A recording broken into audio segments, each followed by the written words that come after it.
주기도를 살펴보게 되었습니다.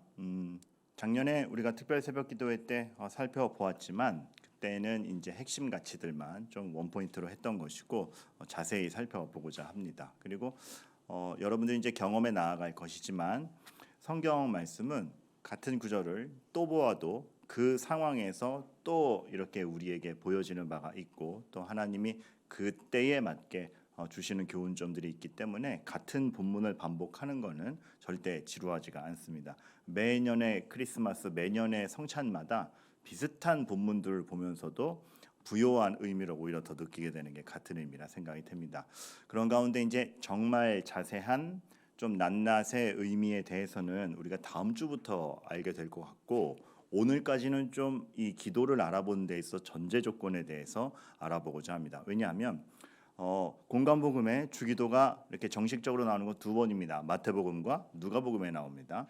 근데 마태복음과 누가복음에 나오는 그 말하자면 문맥이나 뉘앙스라고 해야 될까요? 그게 좀 다릅니다. 나오는 주기도는 똑같은데 등장하는 폼이 다르다라고 할 수가 있겠습니다. 누가복음 11장에서 주기도를 예수님께서 가르쳐 주실 때에는 제자들이 요구를 하죠. 전에 세례 요한 때도 기도 가르쳐 줬습니다. 좀 참된 스승이신 주님께서 우리에게 참된 기도의 방법을 알려주셔야 되지 않겠습니까? 우리에게 기도를 가르쳐 주옵소서라고 하니 주님께서 정말 기도를 가르치기 위해서 명문화하고 그 이후에 또 다른 기도의 예시들이나 비유들을 해가는 것이 누가복음의 문맥입니다. 마태복음은 좀 다르죠.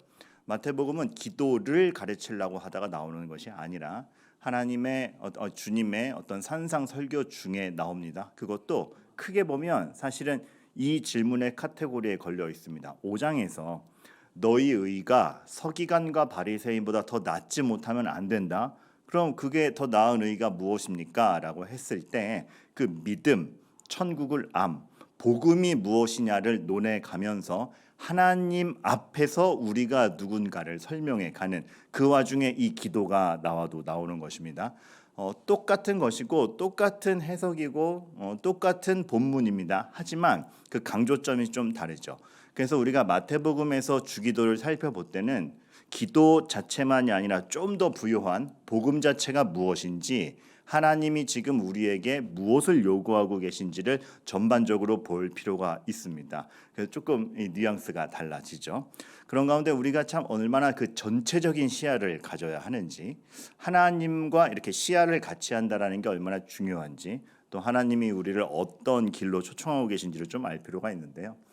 제가 지난주쯤인가 굉장히 짧게 지나가는 영상이었는데 이런 영상을 하나 본 적이 있어요. 그 축구 경기장에서 두 친구의 얘기인데 한 친구가 옆 친구한테 계속 말을 거는 거예요. 영상 내내 이 친구는 축구 경기를 좀 집중해서 관람하고 싶을 것 같은데 주구장창 그냥 옆 친구에게 말을 시키고 여러분들 이런 친구 좋으세요? 여러분들이 극장에 갔는데 저 주인공 이름 뭐야? 저렇게 될 것 같지 않아? 예배 드리시는데 오늘 박 목사님 머리 멋있잖아. 오늘 왜 못해보고 계속 옆에서 나는 집중해서 설교를 듣고 싶은데 영화 관람하고 싶은데 축구 경기 관람하고 싶은데 이러면 이 친구 정말 짜증나죠. 아니나 다를까 이 영상 밑에 막 댓글들이 격렬하게 붙어요. 꼭 저 친구 있다. 집중하게 내버려두지 거참하면서 막 악플이 달려요. 그런데 이 영상에는 반전이 있습니다. 이 옆 친구 있지 않습니까? 그러니까 말을 듣고 있는 친구가 사실은 앞이 안 보이는 친구입니다.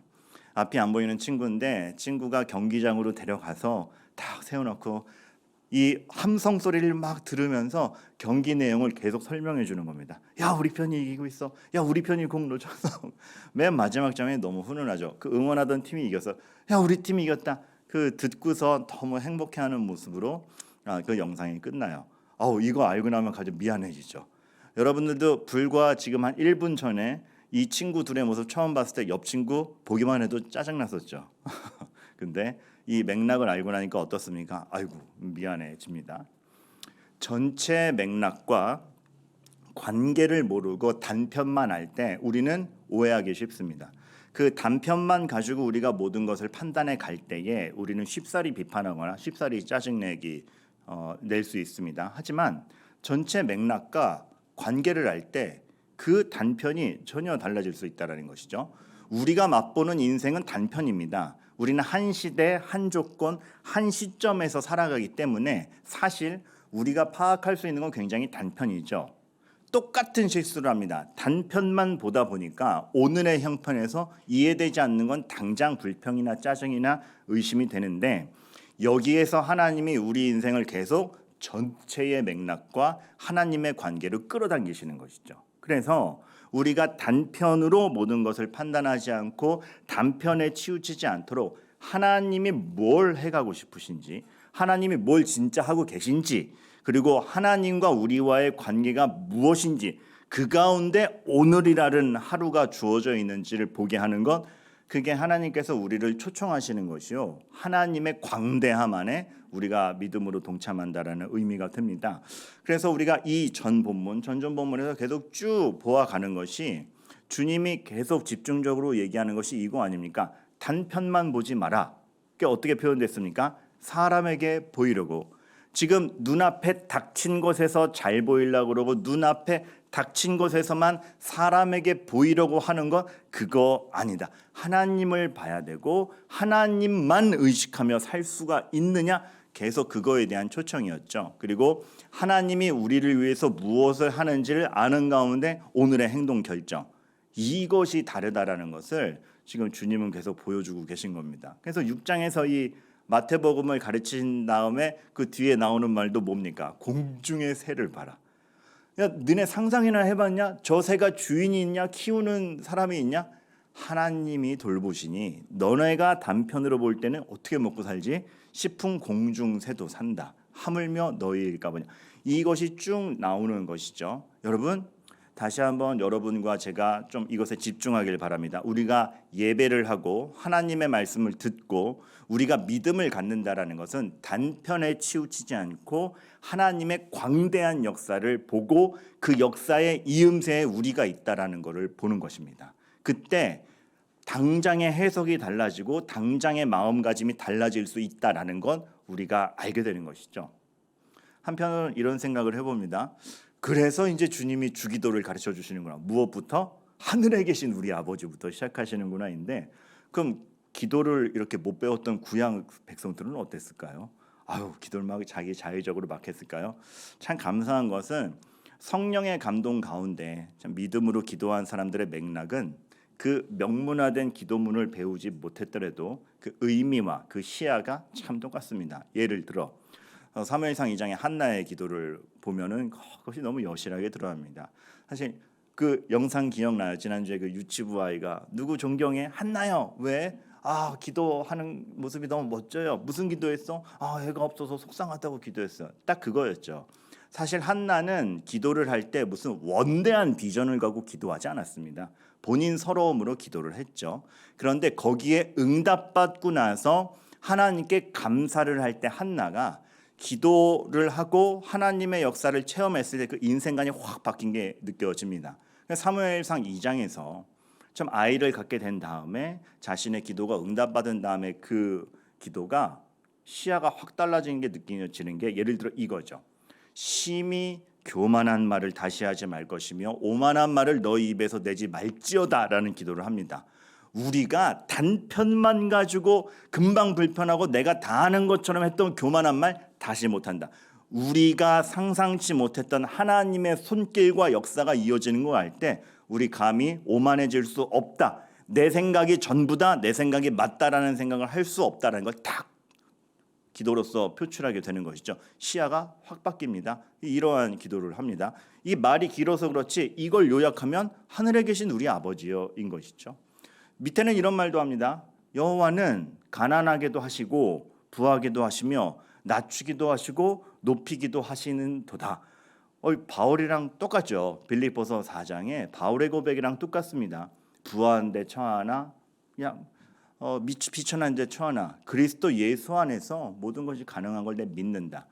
한나의 기도는 그래서 기도해보니까 잘 돼, 이 정도 차원이 아닌 거죠. 기도했더니 응답받았다, 그것이 아니라 하나님은 겪어보니 가난하게도 하시고 부하게도 낮추기도 높이기도 하신다. 그러면 내 인생이 앞으로 또 지금은 그 비천함에서 소원을 얻어서 이렇게 되었지만 다시 또 비천함으로 간다 할지라도 나는 그 전권을 신뢰해 보겠다라는 각오가 지금 한나의 기도에 묻어 있는 것이죠. 그래서 여러분, 오늘 그 마태복음 6장에서 등장하는 그 주기도라는 것은 우리가 흔히 알듯 내 기도에 얼만큼 응답되었느냐의 문제를 넘어서서 하나 오해하지 말아야 될 것, 여러분, 응답되는 것 중요합니다. 하나를 강조하다 보면 다른 하나가 이렇게 좀 위축될 수 있는데, 제가 그 사실 자체를 부정하거나 그게 쓸모없다라고 하는 거 아닙니다. 기도는 응답되고 그 응답을 체크해가는 거 너무나 중요하고 하나님은 인격적으로 응답하십니다. 그런데 그거보다 앞서서 우리가 생각해야 될 것은 기도는 그 응답되었나를 보는 것 이전에 내가 하나님의 전권을 신뢰해 가는가, 그거에 대한 고백과 찬양이 있는가가 기도입니다. 그래서 기도의 첫 마디가 해주세요가 아니고 아버지여인 것입니다. 그 대상에 대한 신뢰, 대상과의 관계, 하나님 도대체 뭘 하고 계십니까에 대한 부르짖음이 있기 때문에 그렇죠. 다윗도 마찬가지죠. 시편 23편, 너무나 유명한 그 시편을 보면 여호와는 나의 목자시니 내게 부족함이 없으리로다입니다. 그런데 자기 말 속에 모순이 있어요. 부족함이 없으리로다 해놓고선 부족한 곳으로 들어가죠. 내가 사망의 음침한 골짜기로 다닐지라도, 우리가 우리 선에서 생각하는 부족함이 없음이라면 음침한 골짜기로는 가지도 않아야 됩니다. 그러나 다윗은 음침한 골짜기로 가느냐 아느냐의 문제가 아니라 가더라도 나에겐 부족함이 없다라는 그 확신이 있는 것이죠. 내가 사망의 음침한 골짜기로 다닐지라도 해를 두려워하지 않는 것이 바로 부족함이 없는 것이다. 그 비천함에 있더라도 그 단편을 보고 낙심하거나 불평하거나 실망할 것이 아니라 끝끝내 나를 선한 길로 인도하시는 하나님의 전권을 신뢰해 보겠다. 이것이죠. 전체를 보는. 그러니까 그냥 넓게 보자 정도가 아니고 하나님의 시각으로 넓게 보자인 겁니다. 그래서 이 시편 23편의 마지막 결의가 참 멋있어요. 그저 시편 23편은 푸른 초장에 이렇게 평온하게 가는 게 아니라 굉장히 큰 결의가 있어요. 음침한 골짜기로 다닐지라도 두려워하지 않겠다. 마지막에 내 평생에 선하심과 인자하심이 간절하죠. 반드시 나를 따르니. 여러분, 그 다윗의 어떻게든 하나님을 붙잡고자 하는 그 마음이 보이세요? 다윗의 인생을 생각해 보세요. 그 양치기 할 때도 그 위험을 무릅쓰고 양을 치던 그 소년, 자신이 하나님 앞에 순종하고 있는데 목숨의 위협을 항상 받는 그 인생 가운데에서 아니야, 반드시 나를 따르리니. 뭐가? 하나님의 선하심이. 그 결의가 보이시나요? 이게 기도인 거죠. 내 평생에 선하심과 인자함만 있어? 아무 어려움도 안 생겨가 아니고 그것을 믿기 때문에, 반드시 나를 따를 것을 알기 때문에 오늘 내가 버텨보고 견디어보고 단편을 보고 실망하지 않으면 하나님의 전체를 보겠다. 그래서 이러한 맥락이 있고, 이것이 우리가 참 한 해를 가는데 먼저 장착해야 될 시야면 좋겠다, 믿음이면 좋겠다라는 생각에 이것을 다른 표현으로 한 것이 지난 주일의 설교였던 것입니다. 이는 내 생각이 너희 생각과 달라서. 그러니까 다른 길로 간다라는 게 이렇게 요상한 길로 가가 아니라 그 전체의 길을 가면서 볼 때에 오늘이 쓸데없지 않고 잘못되고 있지 않구나를 알자라는 것이죠. 그런 비유 한번 드렸던 기억이 나요. 제가 저 길을 가야 되는데 이쪽 길로 가야 되는데 그 앞에 산이 가로막고 있다. 그러면 어떻게 가야 됩니까? 돌아가야 되죠. 근데 목적지는 여기인데 왜 좌회전을 하는가? 단편만 보면 좌회전이 이해가 되지 않죠. 그러나 큰 그림으로 보면 여기에 가기 위해 산을 돌아가야 되니까 그 좌회전이 이해가 되는 겁니다. 그거와 똑같습니다. 하나님이 이끄시는 전체를 볼 때 왜 직진 안해가 아니고 산을 피해 가야 될 거 아니냐. 그 돌아가는 인내를 우리가 신뢰하며 가야 될 거 아니냐, 이거였죠. 고난을 안 겪게 해주시면 될 거 아닙니까? 아니, 고난이 문제가 아니다. 고난이 일하고 있다. 이 질문을 다윗에게 해보면 똑같은 얘기할 것 같아요. 고난을 안 당해야 될 거 아닙니까? 난 사막의 음침한 골짜기도 갔다 왔는데 그거 쓸데없지 않아. 그 고난도 일하고 있어.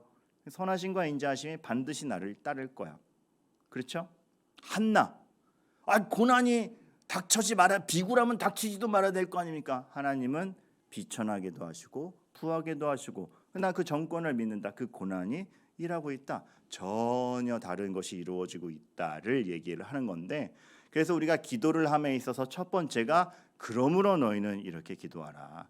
그 은밀한 중에 하나님만 의식할 수 있느냐 바리새인과 서기관과 달리 너희들은 그 하나님에게 시선을 맞출 수 있느냐를 쭉 말씀하신 다음에, 그러니까 이렇게 기도해야 된다. 무엇부터? 하늘에 계신 우리 아버지요. 우리나라 말에서는 하늘에 계신부터 나오는데 원어에는 우리 아버지요부터 나옵니다. 그 아버지, 하나님을 아버지라 부를 수 있는 것에서 출발하는 그 광대함을 아느냐 물어보는 거죠. 우리만의 시야가 아니라 전체를 이끄시는 하나님을 아버지라 부르는 우리 인생이 얼마나 고귀하고, 하늘에 계신 신이 하늘에만 머물러 있지 않고 우리 아버지가 되셔서 우리 인생을 이끌고 가는 것, 여기서 오는 부요함을 놓치지 않는 것, 그것을 보아가는 것이 기도입니다. 그러니까 기도는 응답되는 거 중요한데, 그 전에 기도를 왜 해야 되는가? 끊임없이 우리가 그 하나님과 대화하고 소통하고, 그 하나님이 지금 무엇으로 나를 초청하고 계신지를 알기 위해서 그렇게나 끈질기게 우리는 기도하는 것입니다. 지성이면 감천이 아니라 그 선하심과 인자하심이 반드시 나를 따르리니 나를 확신하고 싶은 믿음 안에서의 발버둥이라고 해야 될까요? 기도는 그 자체로 너무나 고귀한 것이고, 그 기도하는 마음 뒤에는 이러한 하나님의 하늘에 계신 그 천상의 존재를 아버지라 부를 수 있는 그 믿음이 우리에게 내재되어 있는 걸 보는 것이죠. 그래서 참 신기한 건 이름이 거룩히 여김을 받으시오며라고 첫 번째로 기도를 해요.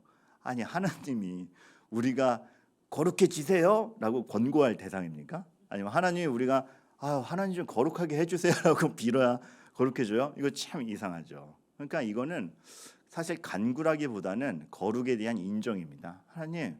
하나님보다 거룩하신 분 없죠. 하나님과 같이 거룩히 여김 받으시는 분 없죠. 하나님은 정말 우리와 구별되고 높으신 분이죠를 고백하고 들어가는 건데, 이것 또한 너무 우리에게 따뜻한 메시지입니다. 역사 얘기 하나 하고 갈게요. 그 엘리자베스 여왕 장례식 때 여러분 이 건물 봤을 겁니다. 어디죠? 영국의 웨스트민스터 사원. 지금도 실제로 예배당으로 쓰이고 있기도 하거든요. 굉장히 역사적 유물이죠. 제가 굉장히 이 장소를 중요하게 생각하는 것은 종교 개혁이 아주 성숙도에 이르렀을 때에 참 유럽의 각 나라 대표들이 영국과 스코틀랜드를 중심으로 해서 신학자들, 믿음이 있는 위정자들이 모여가지고 4년 넘게 거의 5년의 세월 동안 매일매일 주일 예배 드리는 날 빼고 매일매일 모여서 성경을 통째로 정리를 했어요. 그래서 후대에 다시는 이단의 공격과 신앙의 타락을 막기 위해서 우리가 우리의 신앙 고백을 한번 잘 모아보자. 그래서 그때 만들어진 게 웨스트민스터 신앙 고백이라는 유명한 문서예요. 근데 이걸로만 남기니까 또 아쉽잖아요. 이거 애들 좀 가르치게 좀 쉽게 만들자. 그래가지고 그걸 좀 줄였어요. 그래서 그거를 작게 중요한 부분만 그 교리적으로 정리를 해가지고 그냥 지루하게 읽으면 안 되니까 문답으로 만들자. 그래서 만든 게 웨스트민스터 소율이 문답이에요. 여기서 그 장로교나 어떤 좀 이렇게 전통 있는 교회에서는 어릴 때 이거를 한번 교육받으신 분들도 있으리라 생각을 합니다. 요즘에는 또 이거에 결부되어서 많은 해설수와 현대적인 자료들이 많아서 잘 못 보기도 하는데 굉장히 중요한 문서가 너무 좋은 거예요. 근데 이 웨스트민스터 소율의 문답을 딱 만들 때 그 회의록에 보면은 좀 각색하는 거예요. 회의록에 그렇게 써 있다라는 게 아니고, 거기 보면은 근데 이거 우리가 만들면 누가 끝까지 읽을까? 질문이 100개가 넘는데. 그 당시에도 고민이 되는 거예요. 여러분, 시대마다 고민은 똑같습니다. 뭐 종교개혁 시대라 그래서 더 고급하고 그런 거 아니라 그때 똑같아요. 이거 써놓으면 누가 읽을까?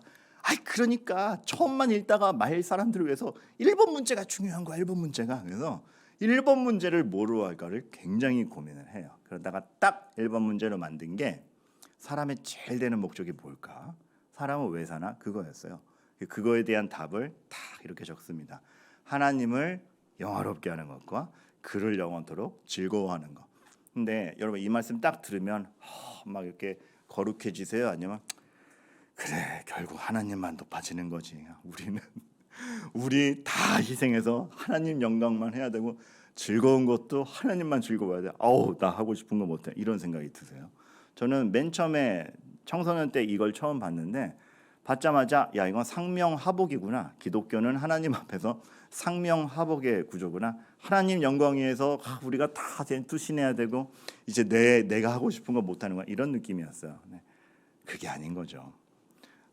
조나단 에드워즈라는 목사님이 요 소율이 운담 1번을 두고 하나님의 열심이라는 층에서 이런 설명을 덧붙이세요. 하나님의 영광 때문에 우리가 소모되는 거 같냐? 그게 아니라 하나님의 영광은 성도의 행복 속에서 드러난다. 하나님을 영화롭게 하는 것과 하나님이 너 지금 잘되게 하려고 예수님도 죽으셨는데 네가 죄 가운데 나와서 잘되는 거, 그게 영광이야. 널 소모시켜서 하나님이 높아지려는 게 아니고 네가 살아나는 게 하나님에게 있어서 최고의 행복이야. 이거 말하는 거죠. 그리고 우리가 하나님과 우리와의 관계를 진짜 잘 안다면 한번 생각해 보세요. 우리가 뭐 학교 다닐 때는 너무 똑똑한 애 하나가 있으면 그 걔의 똑똑함 때문에 제가 위축이 됩니다. 그렇죠? 그 타자와의 관계에선 그래요. 근데 우리 아빠나 엄마가 멋있으면 어때요? 그것 때문에 제가 위축이 돼요? 아빠 너무 멋있어. 우리 엄마 왜 이렇게 똑똑한 거야? 위축되지 않죠. 아빠가 똑똑하면 저게 우리 아빠야, 으슥해지죠. 그죠? 저게 우리 엄마야, 다 으슥해지죠. 만약에 그게 위축이나 아빠가 잘나면 내가 막 이렇게 쪼그라든다. 그거는 관계에 문제가 있는 거라 볼 수 있습니다. 그렇잖아요. 근데 정말 사랑의 관계로 돼 있다면 우리 아빠가 높아지는 게 내 자랑이죠. 우리 아빠가 멋있는 게 내 자랑이죠. 제 딸은 제가 자랑스러울까요? 문득콩 이러는데 자랑스러움이죠. 그러니까 아빠가 자랑이 자녀에게 자랑이라는 게 그 반대급부에서 확인하는 게, 제가 가끔 가다가 이렇게 이상한 농담하고 막 이상한 거 하잖아요. 집에 가면 난리 난다. 아빠 그런 거 하지 말라니까. 반대로 아빠의 망신은 내 망신이 되는 거죠. 근데 하나님을 영화롭게 하는 것과 이거 뭡니까? 하나님이 영광된 만큼 우리가 우리 아빠 최고. 결국은 정말 하나님은 모든 걸 성도에게 쏟아 넣는 겁니다. 내가 거룩하니 너희도 거룩하죠. 우리 아버지여 이름이 거룩히 여김을 받으시오며 그래서 그 자녀된 나도 거룩한 가운데 천국 백성의 인생을 가겠습니다. 여러분, 기도는 그만큼이나 하나님과 내가 어떤 관계고 어떤 큰 그림으로 같이 가고 있으며 하나님 역사 안에 내가 자녀로서 타고 있는가를 확증하는 그것에 대한 표상이 기도입니다. 그래서 기도는 기도하라, 응답되니까. 그 응답되는가도 맞습니다. 그 이전에 기도하라는 하나님의 계획을 이해하는 과정이고, 나를 이 세상의 단편이 아니라 하나님의 장편으로 넓히는 과정이구나. 다윗의 시편을 예를 들면 사망의 음침한 골짜기로 다닐 때 기도하면 어느 길인 줄 안다 아니라 사망의 음침한 길로 다닐지라도 해를 두려워하지 않는 넓은 사람. 길 좀 가르쳐 주세요. 길 좀.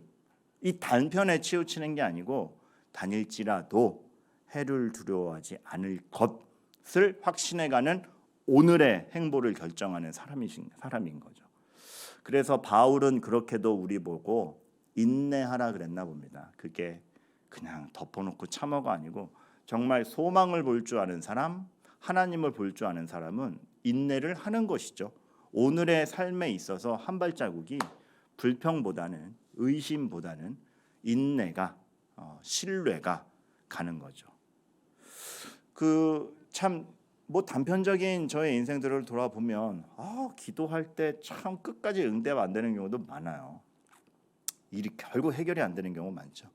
여러분들 어떠세요? 굉장히 중요한 결정을 해야 되는데 하나님 뭐라도 확신을 주십시오. 네, 이겁니까?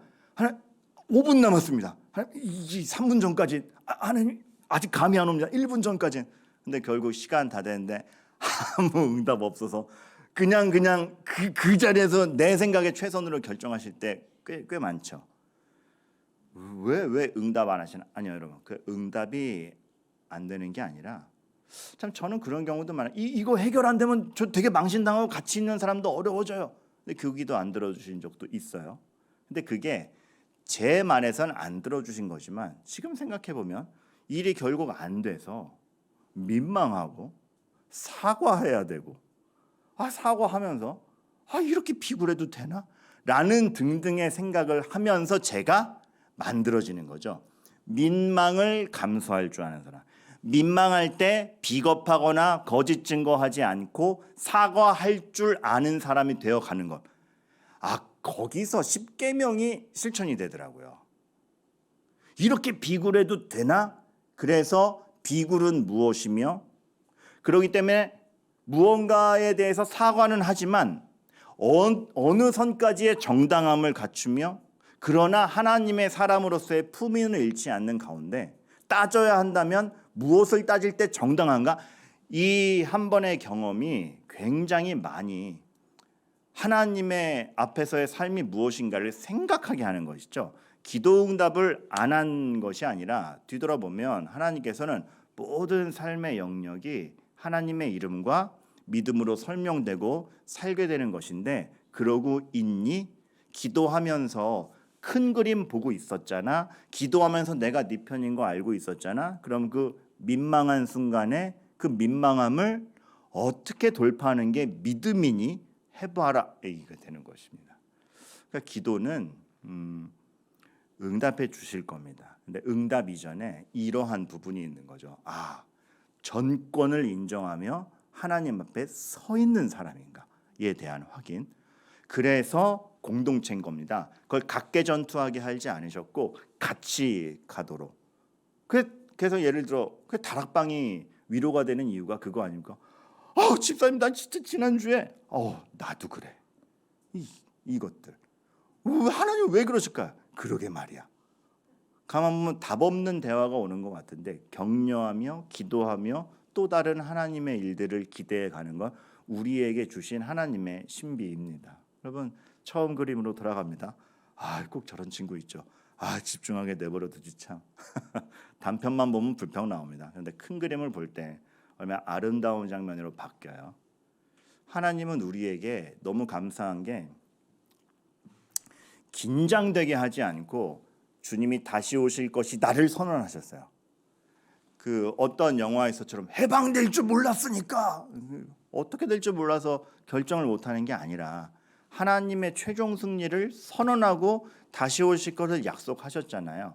그러니까 결말 알려주고 지금 우리에게 중간을 겪게 하는 건데, 그렇다면 우리의 선택이 힘들지만 확실할 수 있지는 않을까.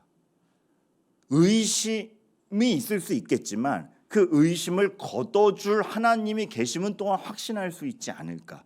그거의 매일매일의 싸움이 우리 인생이 아니겠느냐. 여러분, 우리가 앞으로 주기도를 보아갈 건데 그 주기도를 보아가고 하나님이 우리에게 주시는 말씀을 보아가는 데 있어서 기본 자세입니다. 하나님 지금 전체를 보게 하시고 하나님과의 관계 안으로 우리를 끌고 계시는구나. 단편만 보지 말자.